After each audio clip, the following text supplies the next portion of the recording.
It's about time to start our class this morning.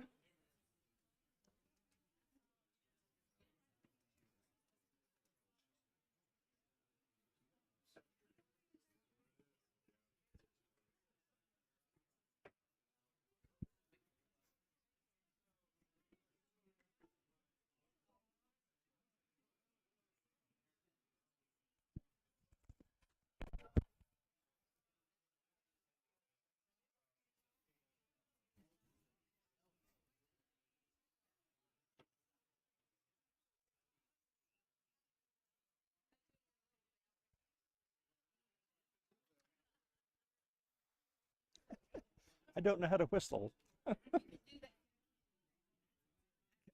I used to be able to do that. You guys are stuck with me for the next couple of weeks. I think they started talking louder when they said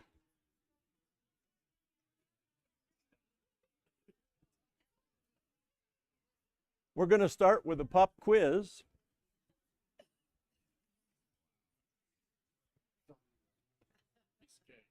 Piece of cake.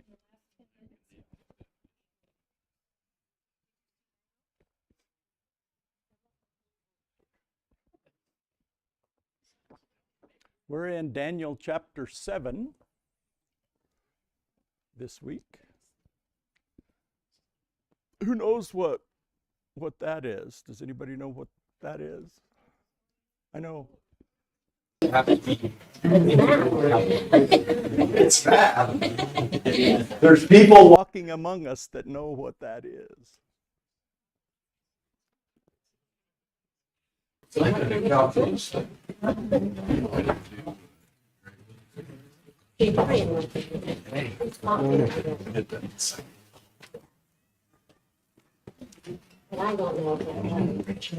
Among us, like in the church or among There's people sitting in this room. Oh, Not me, but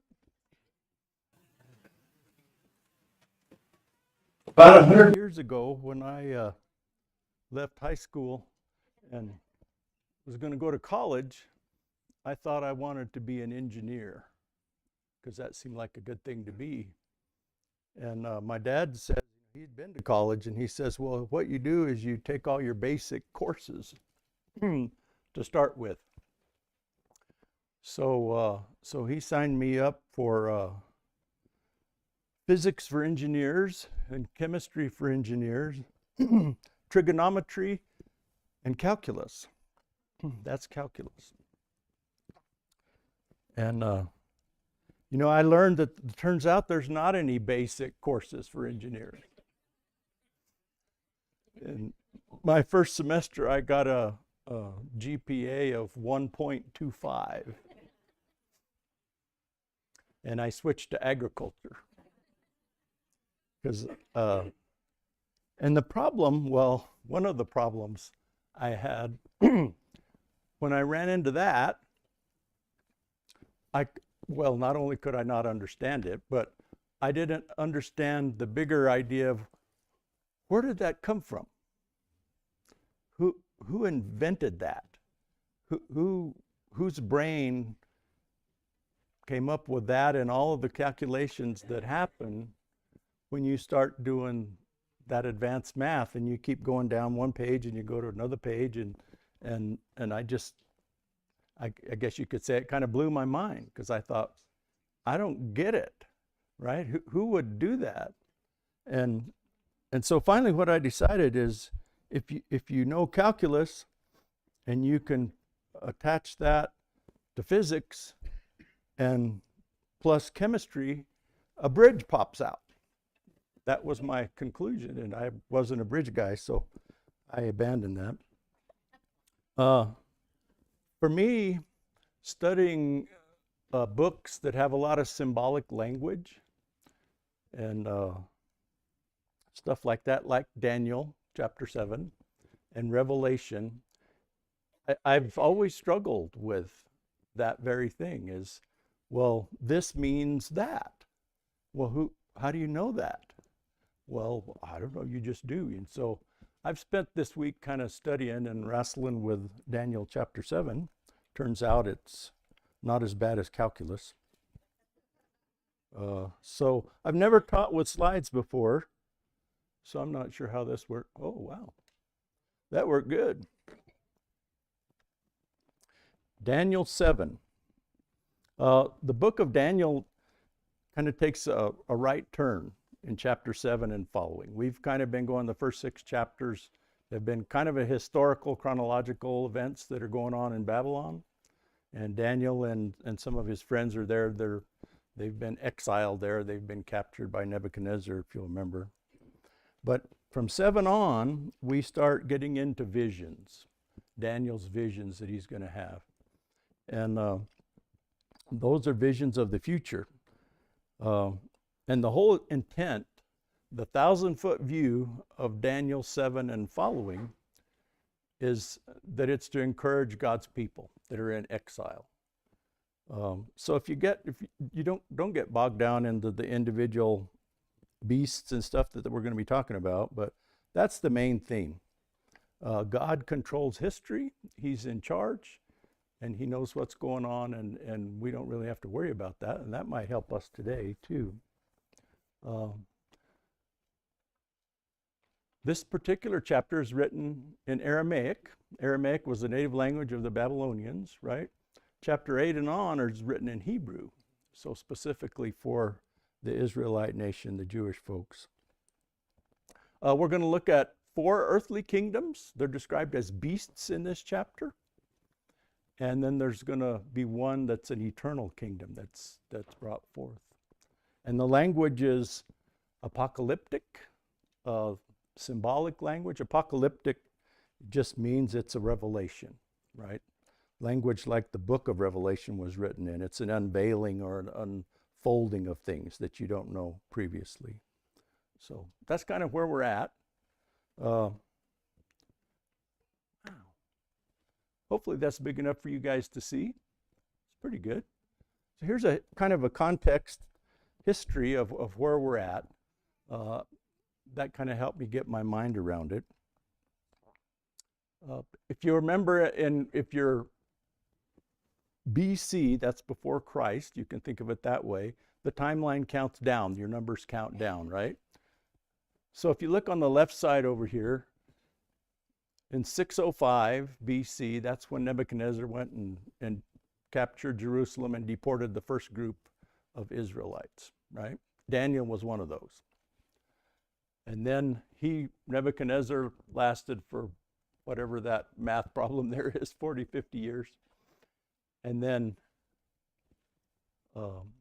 Daniel spent almost all his life in Babylonian captivity. He was probably captured when he was a teenager or deported, okay? So that gives us a little bit of an understanding of what's going on. Chapter 7, what we're talking about, is about 553 BC. Remember, a couple weeks ago, Chris taught chapter 5 of Daniel, and we have this new king come on the scene, Belshazzar, who was probably Nebuchadnezzar's grandson. He's an heir anyway, somewhere down the road. So chapter 7 starts, and we're going to read it in a minute, but it's the first year that Belshazzar is king. Okay. Next week, you have to put up with me again, and we're going to do chapter 8. Okay, and it's a little bit more straightforward, I think. Last week Chris talked about chapter 6, the lion's den, right? And at the end of chapter 5, the Medo-Persian kingdom has taken over, right? That's the last verse in chapter 5. And then chapter 6, the lion den, remember, we're talking about Darius, who's the king, right? And he's had this edict that he's announced, and which resulted in Daniel being thrown into a lion's den, and he's really upset and freaked out about that. And anyway, God rescues Daniel, and they're on. When the Persians, the Medo-Persians, took over, they were kind towards the Israelites and the Jews. And I don't know if it was because of this Daniel incident or what, but anyway, they allow part of the Jewish folks to go back to Jerusalem to rebuild the temple. Okay, so that's going on here. They're kind and they allow that, and the temple gets started and it takes about 20 years and it gets rebuilt. Okay? So part of the Jews go back, part of them stay in that vicinity. Factoid for modern day stuff, that's kind of where Iraq, Iran, all that stuff is going on. That's kind of that environment. We'll come back and look at this again next week with a little more detail. The Medo-Persians rule for 200 years, so there's a long time there that they're in business. At this time of this vision, you know, Daniel was just a kid at the first. Well, he's probably my age now. He's in his 60s, close as you're going to get for how old I am. So we're going to get into the text. You know, Bible students, they've continued to debate what the four beasts mean. This is all symbolic language, and we're going to use the most universal, generally accepted understanding of what they mean. And like I said, next week we'll get a little bit more detail in that, and an angel specifically says what they mean, or part of them anyway. So, list of characters. Daniel chapter 7, first 8 verses. In the first year of Belshazzar, king of Babylon, Daniel saw a dream and visions in his mind as he lay on his bed. Then he wrote the dream down and related the following summary of it. Daniel said, I was looking in my vision by night, and behold, the four winds of heaven were stirring up the great sea. Verse 3, and four great beasts were coming up from the sea, different from one another. The first was like a lion, and had the wings of an eagle. I kept looking until its wings were plucked, and it was lifted up from the ground and made to stand on 2 feet like a man. A human mind also was given to it. And behold, another beast, a second one, resembling a bear, and it was raised up on one side, and 3 ribs were in its mouth between its teeth. And thus they said to it, arise, devour much meat. After this I kept looking, and behold, another one, like a leopard, which had on its back 4 wings of a bird. The beast also had 4 heads, and dominion was given to it. After this I kept looking in the night vision, and behold, a 4th beast, dreadful and terrifying and extremely strong, and it had large iron teeth. It devoured and crushed and trampled down the remainder with its feet, and it was different from all the beasts that were before it, and it had 10 horns. While I was contemplating the horns, behold, another horn, a little one, came up among them, and 3 of the first horns were pulled out by the roots before it, and behold, this horn possessed eyes like the eyes of a man, and a mouth uttering great boasts. Okay, this is an artist's depiction, by the way, in case you didn't pick up on that. It's just what somebody thought they might look like. So I thought that would help. So 4 beasts: lion, bear, leopard, and then a 4th beast that is not compared to anything else that we know of, that we can think of. So maybe that's the one in the background there with the 10 horns. Okay? We're going to keep reading. If you have anything to share, please do. I've always liked to interact during class. This is the next part that Daniel sees in his vision. Verse 9. I kept looking until thrones were set up, and the Ancient of Days took his seat. His vesture was like white snow, and the hair of his head like pure wool. His throne was ablaze with flames. Its wheels were a burning fire. A river of fire was flowing and coming out from before him. Thousands upon thousands were attending him, and myriads upon myriads were standing before him. The court sat, and the books were opened. Then I kept looking because of the sound of the boastful words which the horn was speaking.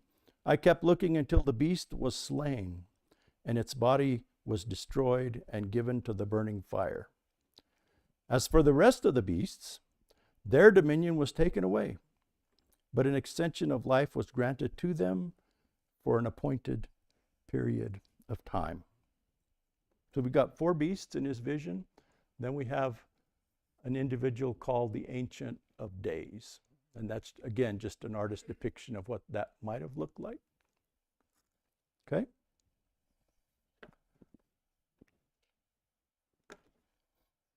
Verse 13. I kept looking in the night visions, and behold, with the clouds of heaven, one like a son of man was coming. And he came up to the Ancient of Days and was presented before him. And to him was given dominion, glory, and a kingdom, that all the peoples, nations, and men of every language might serve him. His dominion is an everlasting dominion, which will not pass away, and his kingdom is one which will not be destroyed. We're going to identify to our best of abilities here in a minute what all of these are when we get into the interpretation of the vision. Okay? Not quite calculus, right? Hopefully we can grasp some stuff from here. We're going to get into the interpretation in just a second.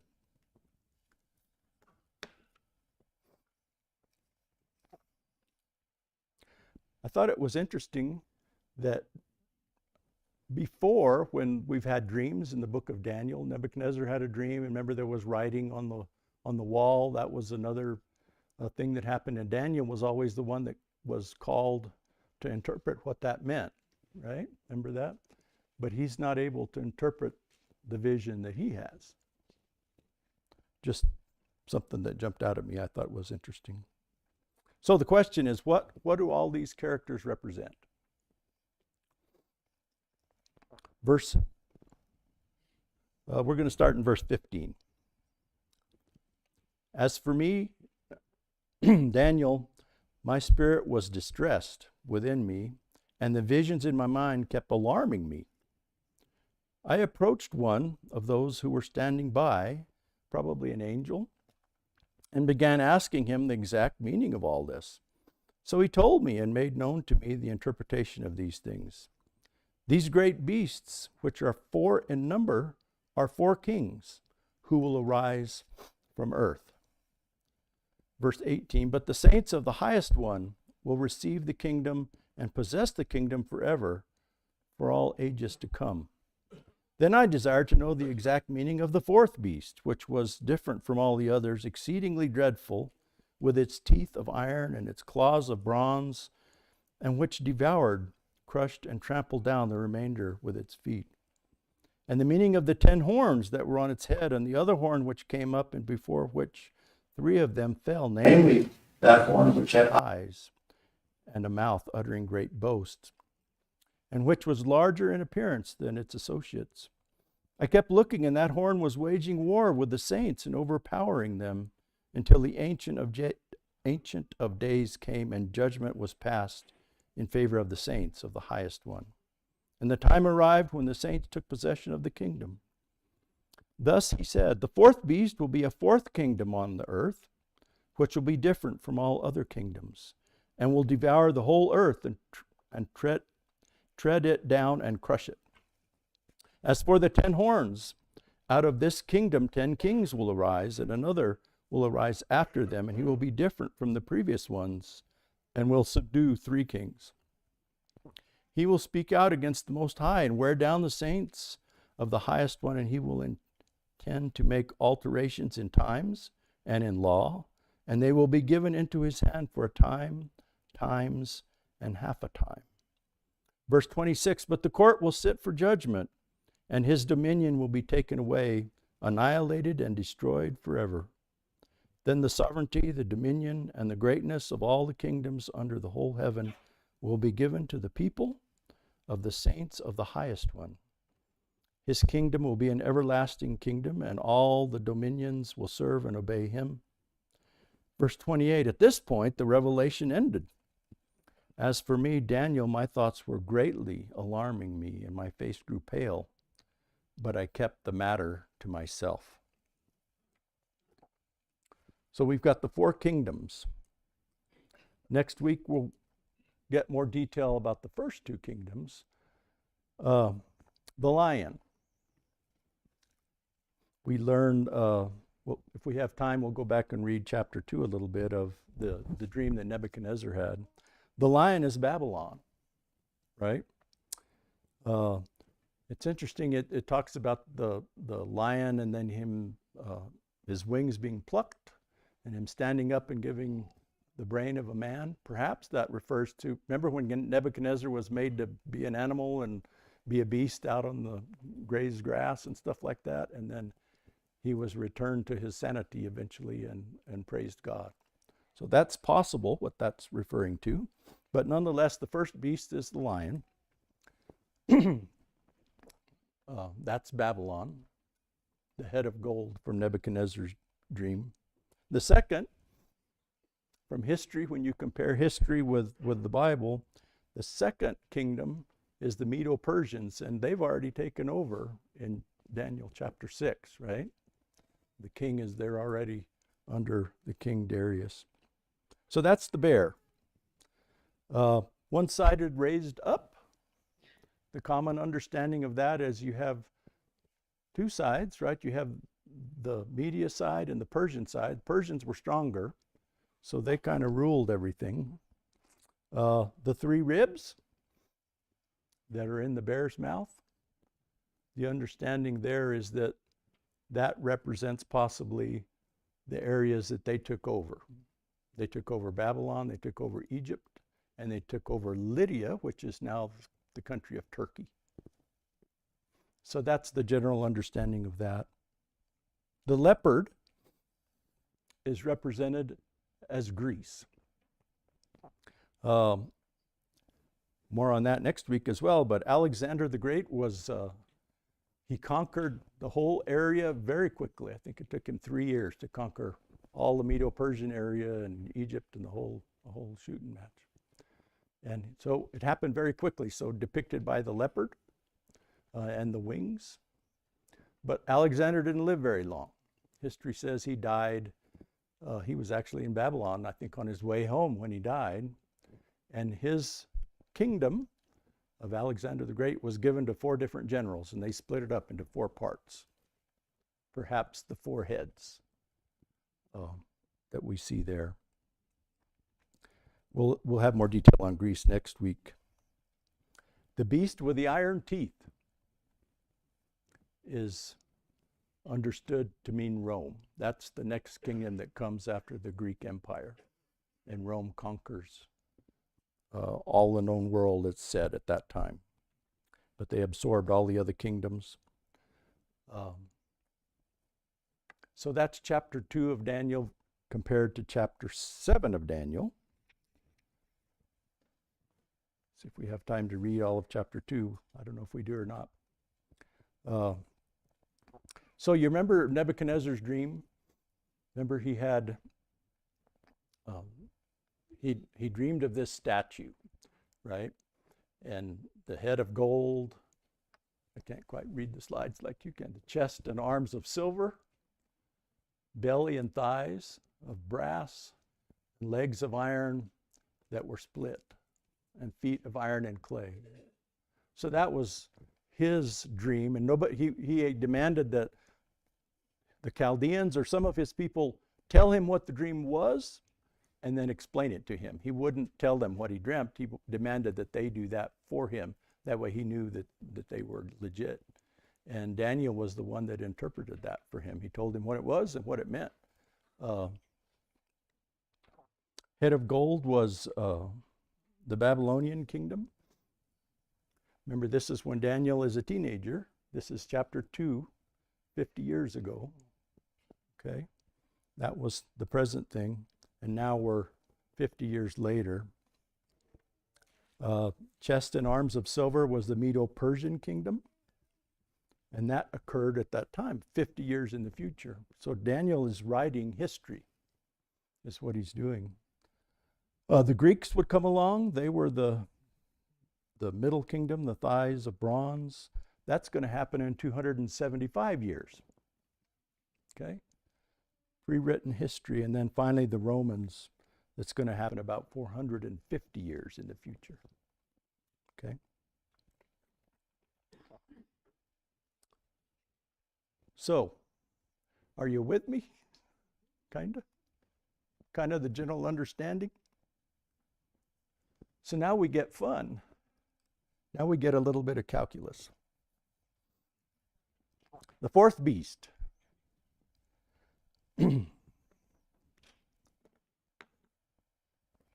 Really scary looking. Some views concerning the fourth beast. How are we going to interpret that? We've decided it was Rome, because that makes sense from history perspective, right? The Romans conquered the Greeks and absorbed all of them. There's like 4 different views I was going to bring out that are the predominant views, I guess you could say. First is the premillennialist view. They think the fourth beast is Rome, and the horns on the beast's head represent all of the worldly kingdoms from Rome to the end of the world. So that could be Nazi Germany, that could be Russia, that could be Iran, that could be United States. All of the kingdoms are represented there. The great horn that roots out all of the others in their world is the Antichrist. The Apostle John talks about the Antichrist in 1st and 2nd John, but he says anybody that doesn't believe that Christ came from God and he's the Son of Man is an Antichrist. You can look that up. 1 John 2:18 and verse 22 as well. 1 John 2:22, and then 2 John verse 7. So the premillennialist view holds on to this Antichrist person as an individual. They expect there will be a great conflict that will occur near the end of the world, and the Lord will come down and face Satan. Scott, go. Albert, when they say Antichrist, is it more an attitude or is it a person? I think they think it's an actual individual. No, I know what they mean, Oh, but in John, do you have a, I think it's, oh, I see what you're at. You're asking if the Antichrist mentioned by the Apostle John, I never thought of it at that. I always thought of it as actual people that don't believe that. But which ties in with the attitude, I guess, an understanding of teaching. Yeah. Hope you weren't raised very long, because I wasn't raised very long. or, I want, And then, let's see. So the Lord will come down and face the devil, and the beast is destroyed, and the Lord will reign on earth for 1,000 years. That's that concept. The Maccabean view. Perhaps you've heard of the Maccabeans. We'll talk about them next week too. Daniel was written in anticipation of the Maccabean kingdom, which never really materialized. This view states that Daniel was written between the Old Testament and the New Testaments, not when it's generally accepted. The little horn is a Greek general, one of the 4 heads on the leopard there. And he desecrated the temple, which resulted in the Maccabean rebellion and the Jews' independence for around 100 years, right before Christ came on the scene. They expected an earthly kingdom to come at that time. And maybe that's a little bit why, remember, all of the Jews in Jesus' time were looking for an earthly kingdom? Maybe that tied into it, right? That the Maccabeans were victorious over the Greeks. So that's that view. Here's an interesting one, the AD 70 doctrine. The fourth beast is Rome. They think that Christ has already come back, and that happened in AD 70, and the resurrection is past. The little horn in Daniel 7:8 that we've been reading about is actually the Roman general Titus, who destroyed Jerusalem in 70 AD, and then he put an end to the old law and every semblance of Judaism.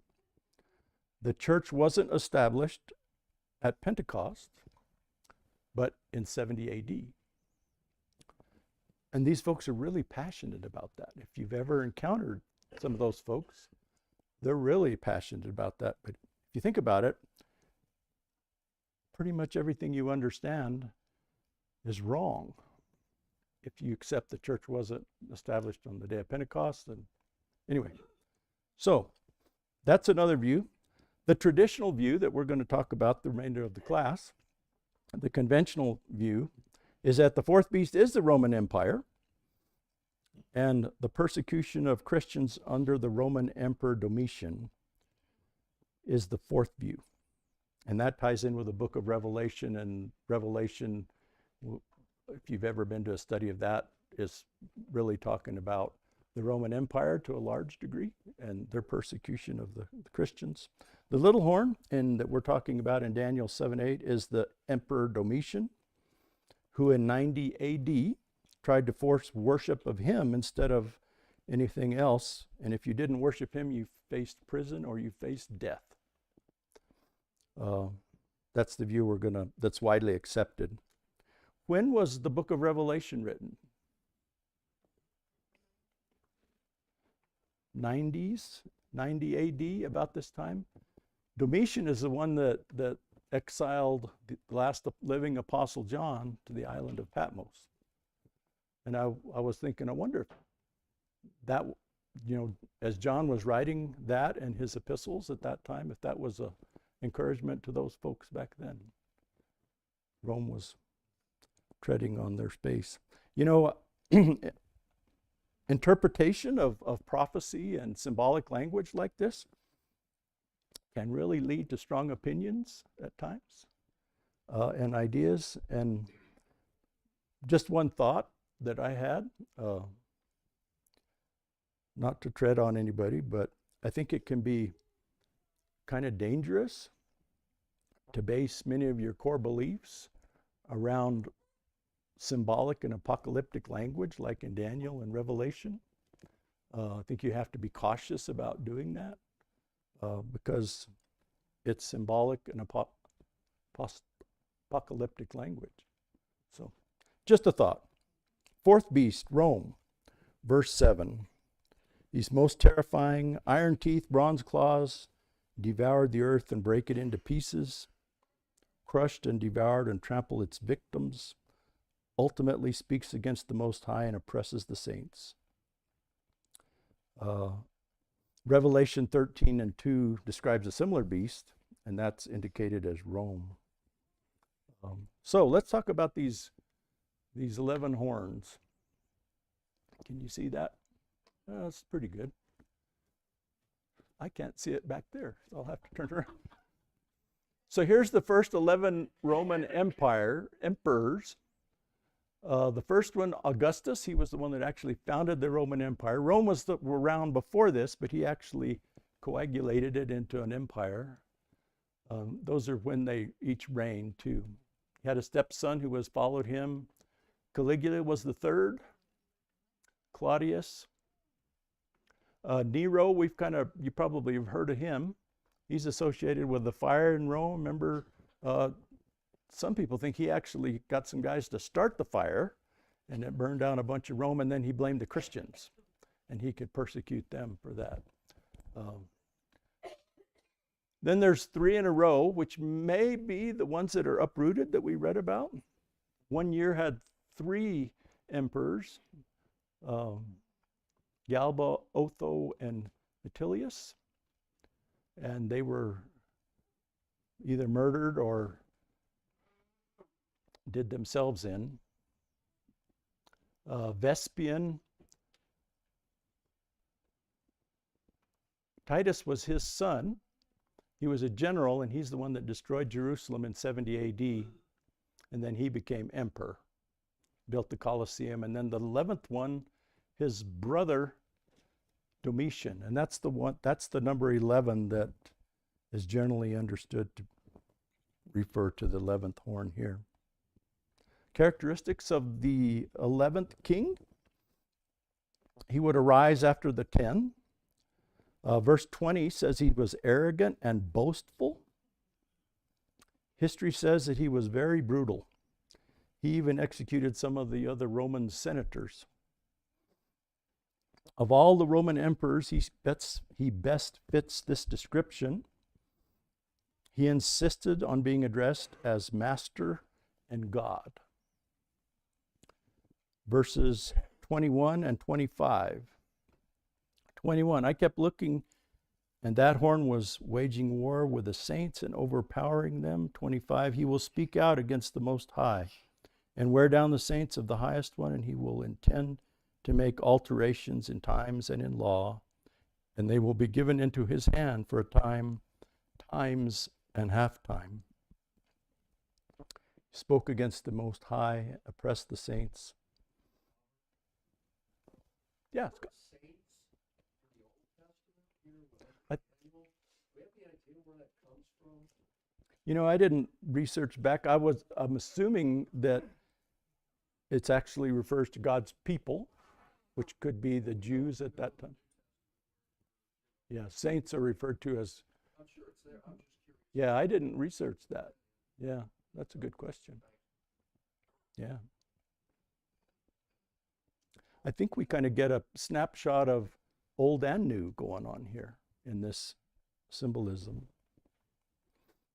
History accounts Domitian with the most aggressive persecution of Christians. He tried to annihilate Christianity, proclaimed himself a god, commanded worship, changed the Roman months of September and October to his own name. He was ultimately assassinated. Verse 25 that talks about time, times, and halftime. Time is recognized in that same language is used in the book of Revelation, that symbolic language. But time is recognized as 1 year. Times would be 2 years. And a half a time is half a year, so that totals 3.5 years. Also referred to in the book of Revelation as 42 months. That's the actual 3.5 year period. And usually it refers to it's an incomplete number. It's half of, a complete number is 7, right, in the Christendom. It's incomplete and it's symbolic of a limited period of time. It doesn't necessarily mean exactly 3.5, but it's limited, and it usually refers to time of persecution, but it's a limited period. It's not a full persecution from then on. So that's the Roman Empire at this time. I don't think you can probably see the little circle. That kind of is what happens under the different emperors.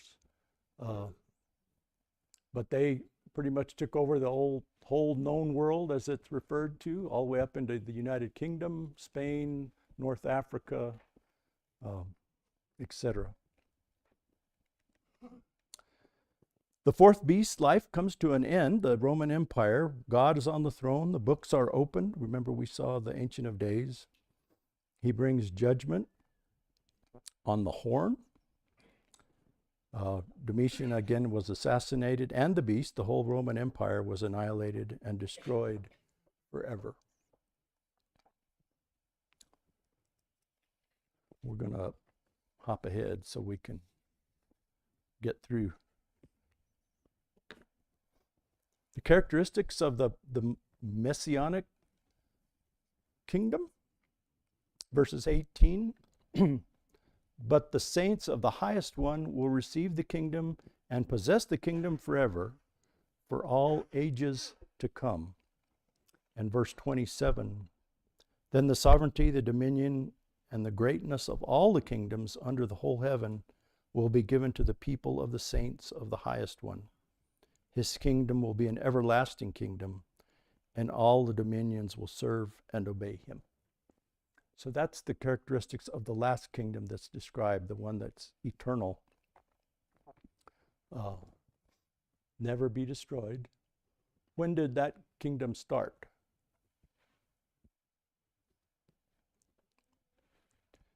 If you're not a 70 AD'er. At Pentecost, right? Peter preaches the lesson and people are baptized. The kingdom,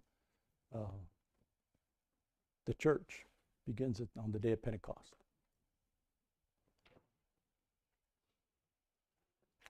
Even today, we live in a world of godless beasts, a world that at times seems out of control.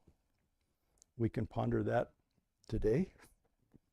God gives us, just like them, the hope-giving assurance of his everlasting kingdom for those who do his will. Luke 12:32, Jesus says, "Do not be afraid, little flock, for your Father has chosen gladly to give you the kingdom," his obedient people today. So we're members of that kingdom, right? Baptized believers. I think this is the last slide.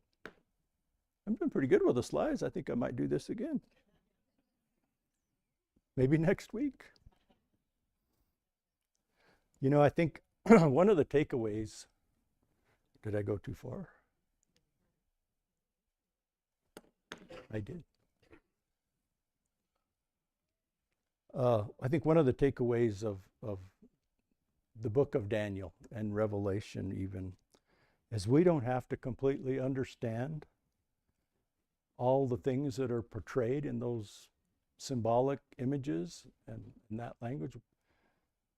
I've been a Christian for 40 years, and I don't know that I've ever sat through a study of Daniel. I was trying to remember. I have Revelation a few times,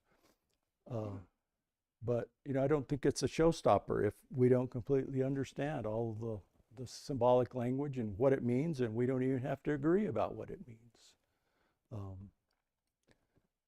But we can agree on the slide behind us, right? God controls. He knows the future. He uses all kinds of people, all through history, all through the Bible. He knows what tomorrow is. He controls the world, and he will preserve his people. The church will live on, and he has a kingdom that's available to all. So something to hold on to and grasp. Romans 13:1 says, "Let every soul be subject to the governing authorities." We struggle with that sometimes. "For there is no authority except that which is from God. The authorities that exist have been appointed by God." God's in charge. So we can cling to that and we can understand that. And that should give us peace, just like it gave the folks in exile peace. I think that's the takeaway. Any other final comments? We're about out of time. Let's pray, shall we? Lord, we are so grateful for the opportunity to be here to study from your word, and even though things that are hard to understand maybe for us, Father, we see that the promises that you are in control and you know what is happening in the world. Father, help us to trust in that and trust you, that your wisdom and ability is not something we have to worry about, but that we can trust you and that we can cling to your word. Help us be students of your word and make every effort to understand and study. We pray you bless us as we worship in a few minutes. We remember your son, and we sing praises to you. In your son's name, amen.